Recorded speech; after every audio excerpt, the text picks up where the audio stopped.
There's so much I could say about Blake. One, he loved football. You know, I was looking so much to seeing him play Friday nights at that new stadium here at Brunswick. And if you've known Blake as long as I have, you know he used to be this short little chubby kid, and all of a sudden he's 6-something, head and shoulders over me. You know, I used to be the big brother and I used to beat him up, and now he's my little brother. He was my little brother. He could beat me up, but Blake he lived every day.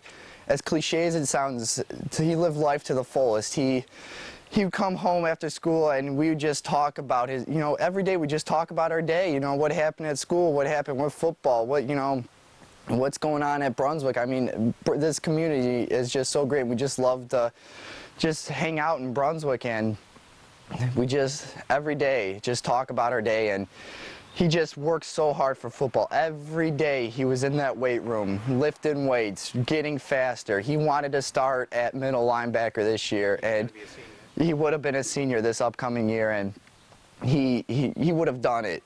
I know he would have done it. So it's sad to see that he's not going to get a chance to play his senior year, but I know his last game, his junior year, he got to play varsity against Medina, and that's great to know that he played varsity his junior year for a game, and that his last game as a junior he had a pick six. So I'm glad he went out on top for football.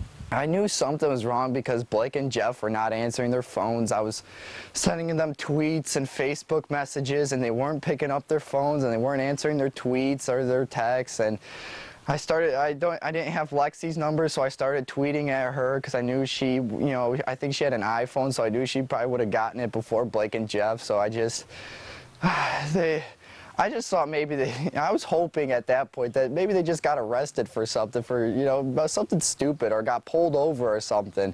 But then when you see those two high patrolmen, it's like a scene from a horror movie. You see those two patrolmen pull up, and they took their hats off and said, I'm sorry, and we just knew from there. And when they told me my best friend and my brother died, it's just right now I'm still in shock, and I don't know when that shock will just wear off.